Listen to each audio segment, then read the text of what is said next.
handout on your way by? Yep. This is happening. Ready? Have fun. Thanks. Resident author expert, Ms. Kazmarek, teaching you all about stuff today. Thank you. Thank you, Ms. Kazmarek. All right, so this is one of my favorite things to talk about. As a published author, I've gotten a lot of practice in writing dialogue. As a freelance editor, same. And one of the things that I can notice very quickly about someone's dialogue is that it sounds fake, it sounds stilted or false. It just doesn't ring true, and that'll ruin a character faster than just about anything. Because if people don't stay interested in the characters, if they don't believe they're who you're trying to present them as, if they don't buy it, then you're stuck and they're not interested in the story anymore. So would you close that door for me, please? So I'm not going to waste time on the things that you probably already know by this point. So we're just going to fly through the things that I think you already know, like dialogue tags. You know the punctuation goes inside the quotation marks, but like the example we have here, when are we going, whined the grubby child? Like I told you, when you get your face washed and change your shirt, said his mom. I can't wash my face, he said. I don't believe that for a second, his mom said. And it goes on, he pressed, mom asked confused, said the proud son firmly. All of those are versions of dialogue tags, and they get old very quickly. Also, you don't want to sound like you're using a thesaurus. You don't want to use said, pressed, echoed, stated. Even if you're, the only one I think you could probably get away with here is whined, because whined really shows the effect of the voice, and it implies the sound of the voice too. Otherwise, I wouldn't do that. Trying to scroll up. Perfect. Okay.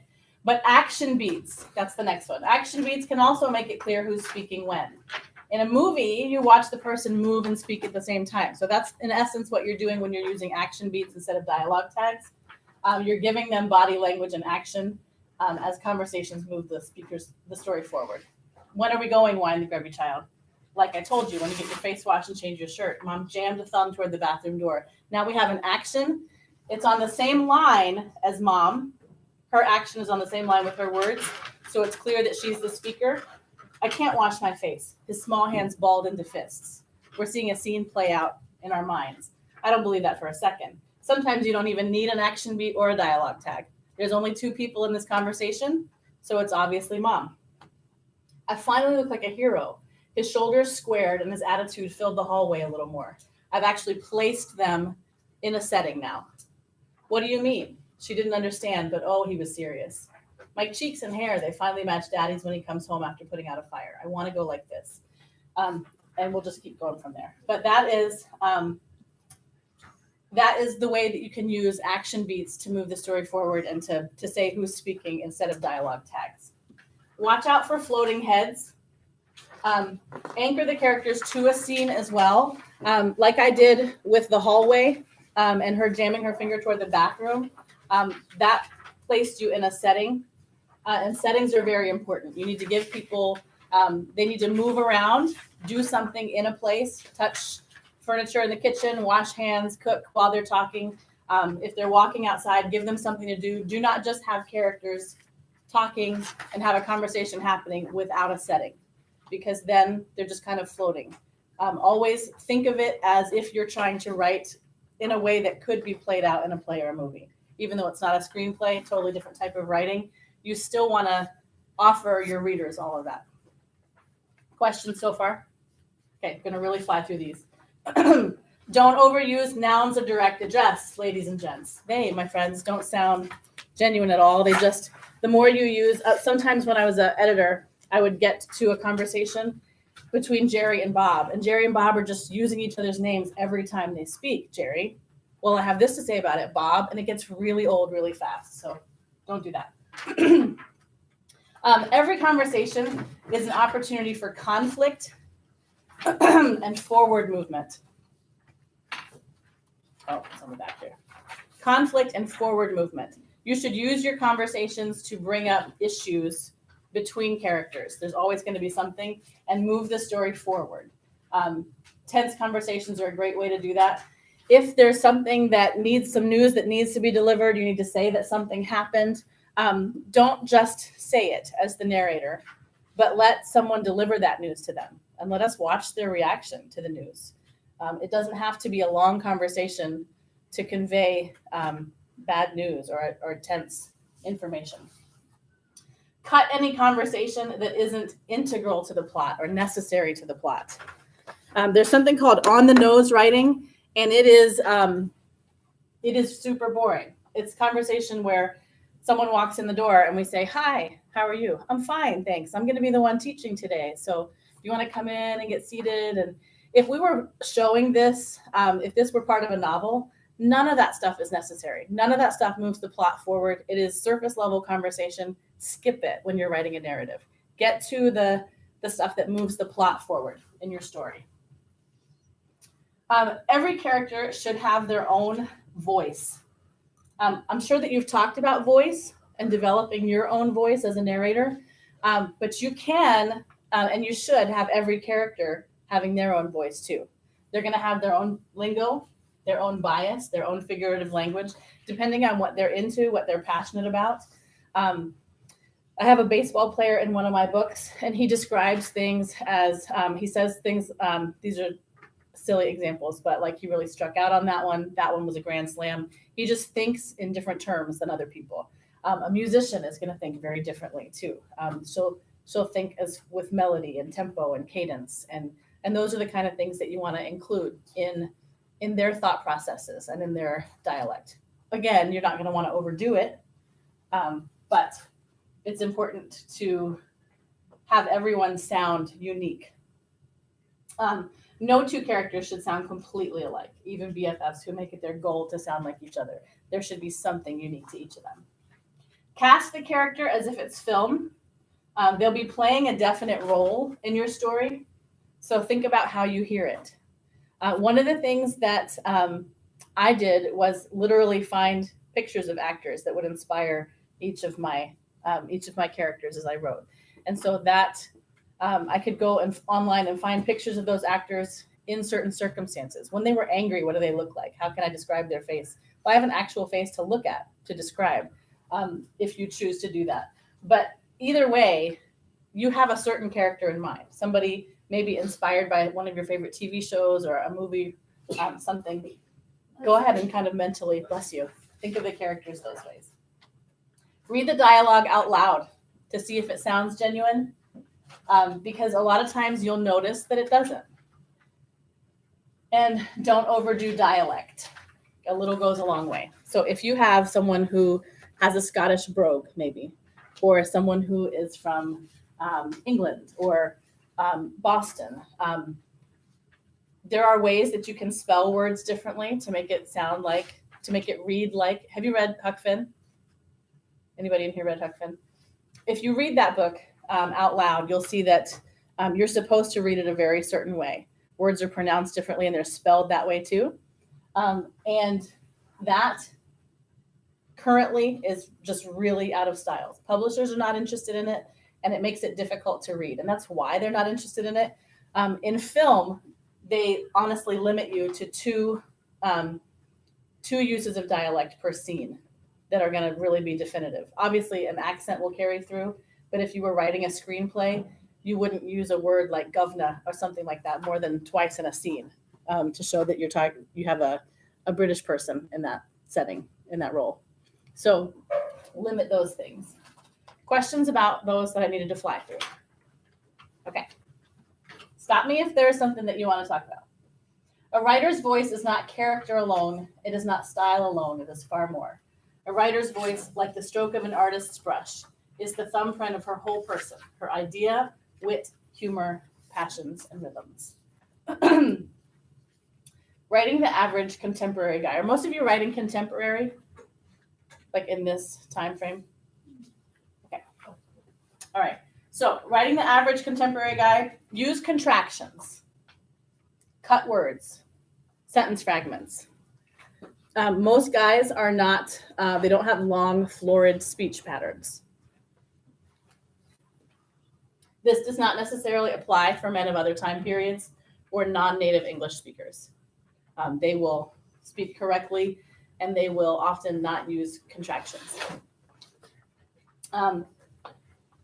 Be direct. Don't get over emotional. I I read one time a book where a guy character was crying and always biting his lip and wringing his hands and pulling on his shirt. It was just like I was reading a girl character, but not well. I didn't believe that for a second. If I feel like guys are at least trying to, if there are emotions happening, but they're not, they're usually not as open with them. And depending on the crowd, depending on the scene, there will be people that you can put into the scene that guys will be real with. Am I wrong, guys?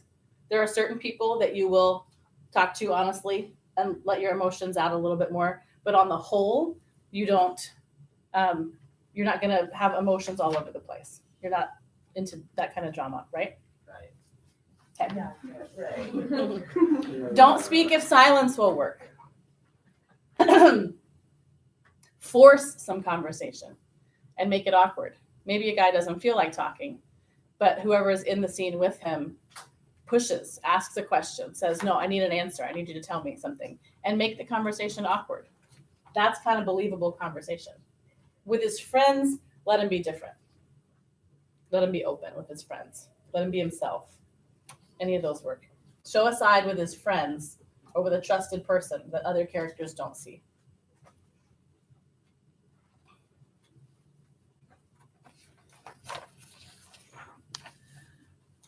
And then do what you can to make him not the average guy.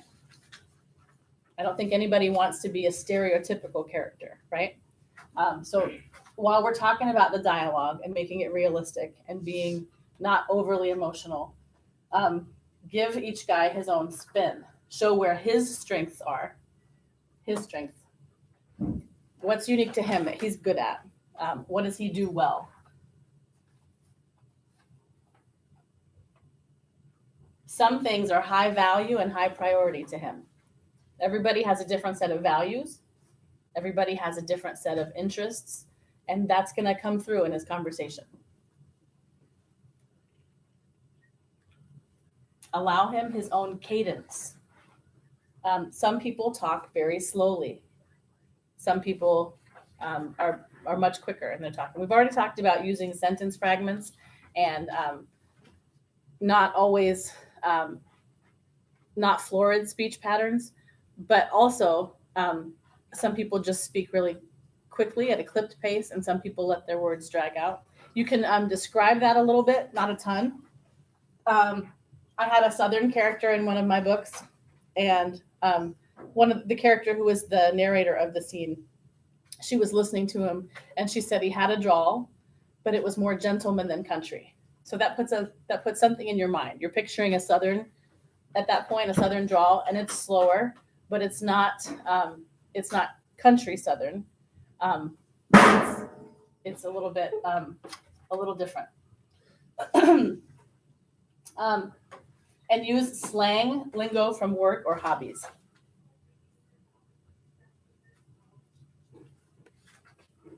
Questions about that? Do you feel like I missed anything as far as writing a guy, writing the average guy? Okay. Writing the average woman, same. All of that applies. But just the point is to get you thinking, to not write the same way for everyone, to allow characters to speak as if they're really speaking. And that's, again, why reading things out loud will tell you whether you're on or not, whether you're doing a good job. Writing children, we're going to get to subtext in just a second. And remember what we talked about in character. It was for another class. Sorry about that. Okay, subtext is really important. Have any of you ever had a conversation with a child and they just blurted something out that was unexpected, maybe rude, maybe they just say what they're thinking, they have no verbal filter? That is a lack of subtext. Kids are not born with that. You guys didn't have that when you were younger. Now, as you grow up, you're taught some things are appropriate to say and some things are not. And you might be thinking something that you know better than to say out loud, right? We can all think of examples like that. So that's what subtext is. According to Dr. Linda Seeger, this is a long paragraph, but it's important. She's a film specialist, and she works with subtext in dialogue. She says that subtext is the true meaning simmering underneath words and actions. It's the real, unadulterated truth. The text, what you put in dialogue, is the tip of the iceberg. But the subtext is everything underneath that bubbles up and informs the text. So you might have a character say something, but the action beat describing them is different. It shows that they're thinking something else. Maybe they say something, but they look to see whether someone else is paying attention to them because they know that person would know they're lying. It's the way they stand, maybe, as they speak. It can show that they're nervous about what they're saying. Glances down usually indicate that someone is covering up or not speaking the entire truth. The implicit meaning rather than the explicit meaning. Great writing and great drama are subterranean. You have to think beneath the surface. Subtext points to other meanings. The words we hear are meant to lead us to other layers. Conflict exists at the intersection of text and subtext, and great drama dwells beneath the words. And so you want to have people not saying what they're really thinking. I don't know how long your narratives are, but everybody should not be saying what they're really thinking the whole time. In a narrative, you don't want to have completely honest conversation from the beginning to the end. Obvious dialogue is on the nose writing. That's what we were talking about with coming in and saying, hello, how are you? If someone gets a phone call, don't waste time on the hello, get to the conversation. I read one book where the characters were in the kitchen talking, and every single scene began with a conversation first about what you were cooking, and then we watched them dice, and like it was like a cooking show instead of a book, instead of a plot moving forward. And so that's really important to cut that stuff out. Cut those things. So on the nose writing, characters give information, they recite backstory, and they comment on unimportant things. You might even have some characters that are all-knowing who comment on psychological problems. They kind of analyze people. You might have a character come in and say, well, this is this person's problem. What's going on is, as a child, this happened, and I know all this stuff, or I see these symptoms all the time. I have a friend just like this, and they have all this information about this person. And it's a lazy way to develop another character. There are different ways that you can develop characters, and having on-the-nose writing about a character's issues is not the way to do it. So don't talk about psychological problems that way. Don't talk about mental health issues that way. If you have to have a scene where there's a doctor actually commenting on it, you can do that. But again, it's better when it comes out in conversation and you're just watching people kind of deal with it, and the conversations are a little bit more tense. Tension will always keep people reading and will keep the story moving forward. I wish that I had examples for all of these, just time-wise. I don't, and I apologize for that. I do have some clips at the end if we can get to them. So Dr. Seeger says, writers need to learn to write subtext so audiences will understand more is going on than meets the eye. So writers choose suggestive words and describe revealing behavior so that audiences get a whole lot more information than they could get from just a line of dialogue. So when you need to reveal a backstory, what if there is a character like that who has mental health issues? What do? How can you get it in there? You can have like them in a conversation. Yep, you can have them in a conversation with someone else. Maybe actually dealing with their anxiety. What else? Oh, like what if like the kid had problems? So then you could talk, like have a separate scene where like maybe like the doctor's talking to like the parents. So then you know like how the family feels about it without the kid involved. Sure. Yeah. And even with a doctor and parent conversation, there's going to be tension because the doctor is going to be trying to be factual about it, and the mother's going to be feeling emotion, worried about her kid, but not saying in that moment, I'm so worried, I don't know how I'm going to do all this, but having that calm facade, trying to just take in the information, even though she's probably not getting it all. Because when you hear something like this about your child, there's so much crowding your brain. It's like that scene in The Last Samurai where the guy's talking about having too many minds, too much going on. You just can't take the information in. What's another way you can do that? You can have somebody not handle it well, right? That's a great opportunity for tension. And if something comes up and they are, there's a problem and they just handle it terribly, that's a good way to inject conflict. Sometimes you need to label a problem or talk through issues. In my book, there's a pastor's daughter who's in an abusive relationship, and she doesn't know that's what it is. And I can't spell it out that bluntly without making the book stupid. So what I need to do is have her realize that she's in an abusive relationship. And so through different conversations with other people who have had similar unhealthy relationships, she's going to start to realize it's unhealthy. Something is not right here. Something is not as it should be. But she has to come to that realization by having other characters with similar issues. You can have an expert, you can have a counselor or mentor, or a character who's been through a similar but not identical experience. Subtext is common in romantic relationships. I think I'm missing something here. Let me see. Oh. I am. So let me just say this really quickly.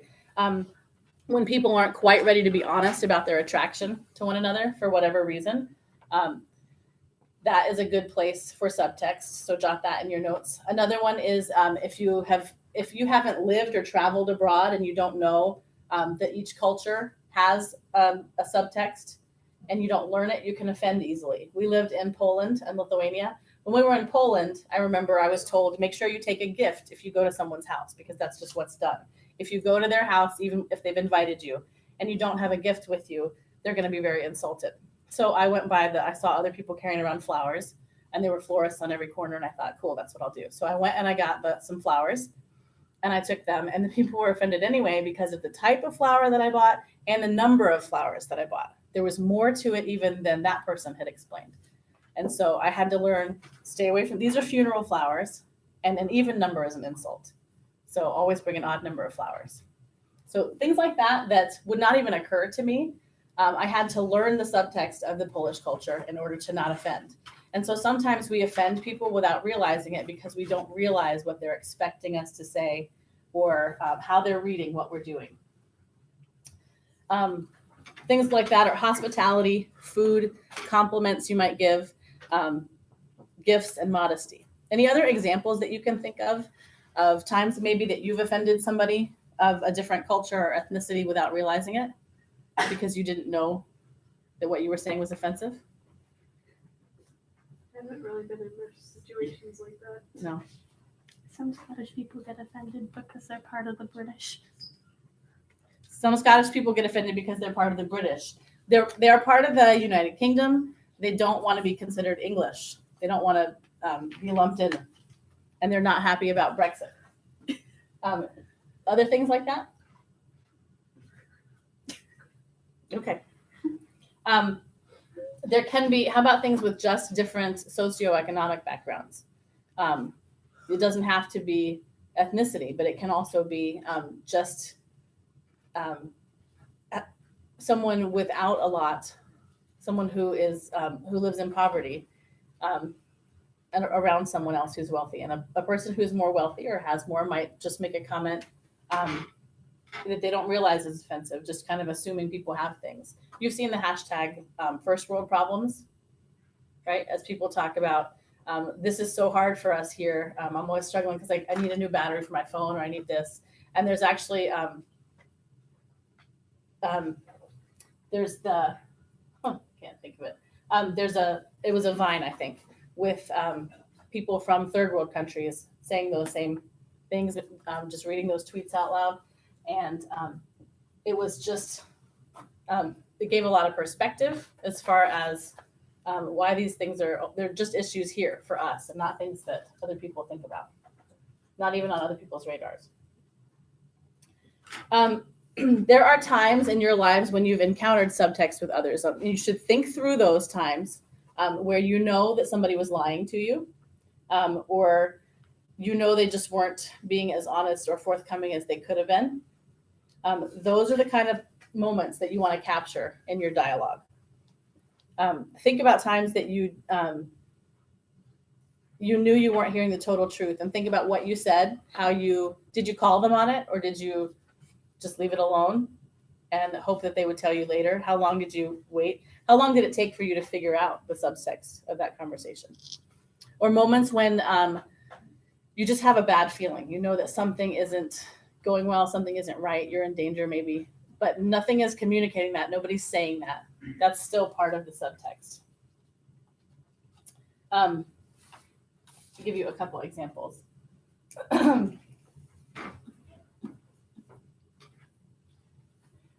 Children. Anybody writing children? No? Okay. Then I'm going to skip this part so we can get to what we... So all the way at the back. Writing subtext. Subtext can be built into pauses. A character can ask a question and maybe the other just doesn't want to answer. So you can have the other character busying themselves with something rather than answer.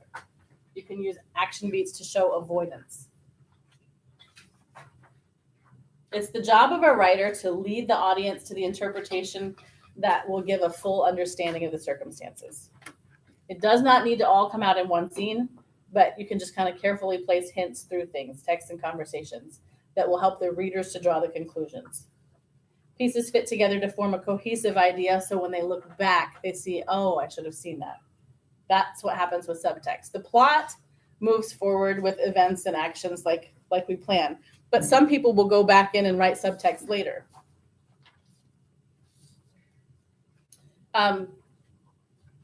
Some people write on the nose in an early draft, and then they shade in the subtext. If you're wondering where to put in subtext, here's a great list. All these things make up someone's character. Their parents and the relationships they have with them, siblings or lack of, the place they consider home, how they did in school and how he feels about that question. Maybe he doesn't want you to ask about his education. Maybe he's very prideful about his education. He likes the degree he got. He loves the school he went to. How a person defines friend, their job history, their most embarrassing moment, their pet peeve, biggest regret, biggest fear, their romantic history, his biggest tell when he's upset or anxious, what he considers his biggest flaw, what he considers his best quality, how he feels about his age, special skills or abilities, how much money he has and how he feels about that question, and how he feels about faith. All of those feed into how a person reacts and speaks and interacts with other characters in the narrative, and all of those things are opportunities for subtext. Subtext shows denials, attitudes, and cover-ups. So those are the kind of areas where you'll include it. How many of you have read Pride and Prejudice? Just one? Okay, well, there's a moment where Charlotte, Elizabeth Bennet's very plain friend, who did not have much hope of getting married, says of her new husband, Mr. Collins, who is completely obnoxious, he tends the garden himself and spends a good part of every day. Perhaps not, but I confess I encourage him in that as well. Walking is very beneficial exercise. So it is. And when he's in the house, he's mostly in his book room, which affords a good view of the road should Lady Catherine's carriage pass by. And you prefer to sit in this parlor? Yes. So it often happens that a whole day passes in which we've not spent more than a few moments in each other's company. I see. I find that I can bear the solitude quite cheerfully. So you have these characters who are having this conversation. Neither one of them wants to say, how are things with your husband? It's terrible. I don't like him, but it's working okay because I can keep him away from me all day long. And this is how I'm doing it. So this is what she's saying without saying it. As good as it gets. The character says, I really hate pills. I hate them.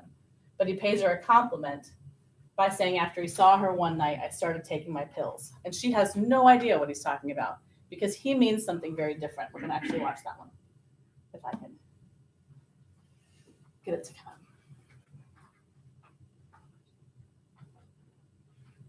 Maybe.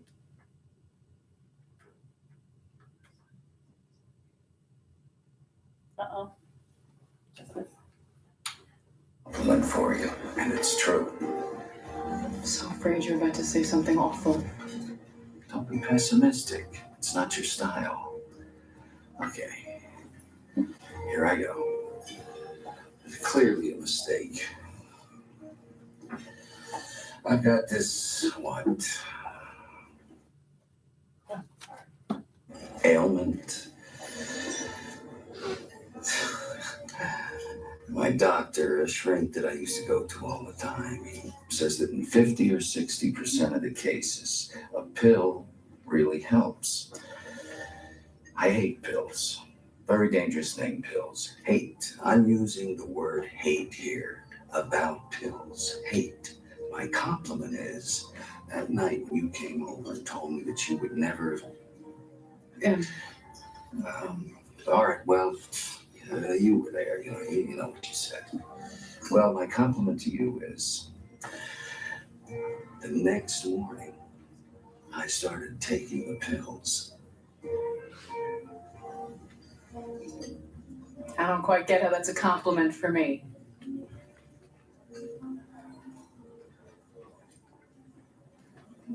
You make me want to be a better man.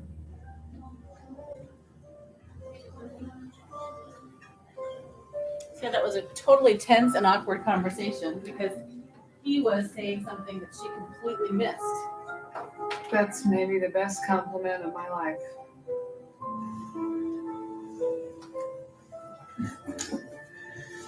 Well, maybe I overshot a little because I was angry just enough to keep you from walking out.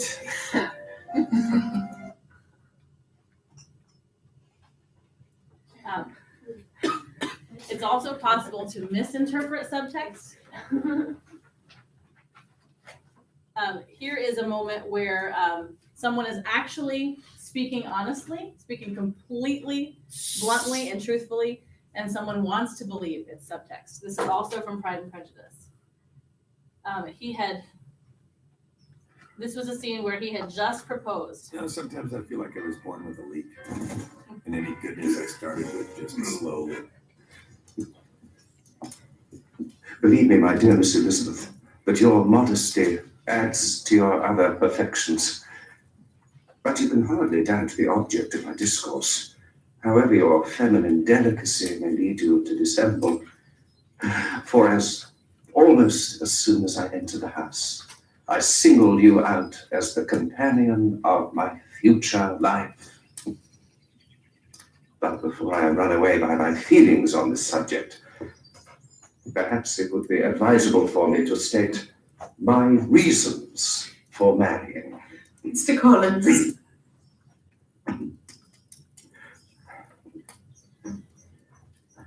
My reasons for marrying are, first, that I think it a right thing for every clergyman to set the example of matrimony in his parish.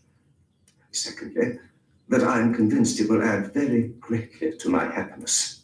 And thirdly, which perhaps I should have mentioned first, that it is the particular recommendation of my noble patroness, Lady Catherine de Bourgh. Mr. Collins, she said, you must marry. Choose properly, she said.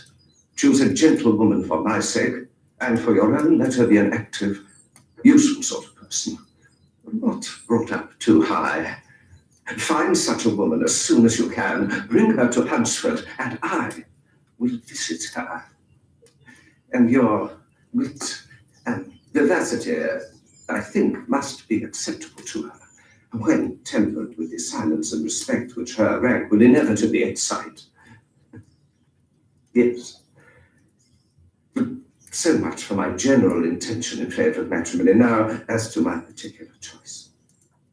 My dear cousin, being as I am to inherit all this estate. We don't have time to finish watching this. She turns him down flat 5 times, and he keeps thinking, oh, you're just playing hard to get. I love this about you. You're being so coy. You're being so, and she just keeps saying, you basically disgust me, and I don't want to marry you at all. There are lots of movies. It's easy, very easy to notice subtext in a movie, but look at your own writing and make sure that everybody's not always being completely upfront as they're having their conversations. And you are free to go. Thank you. You're welcome. Sorry I didn't have time to squeeze in quotes and examples. What? I love this one. Alicia. Kind of like it's really odd sometimes.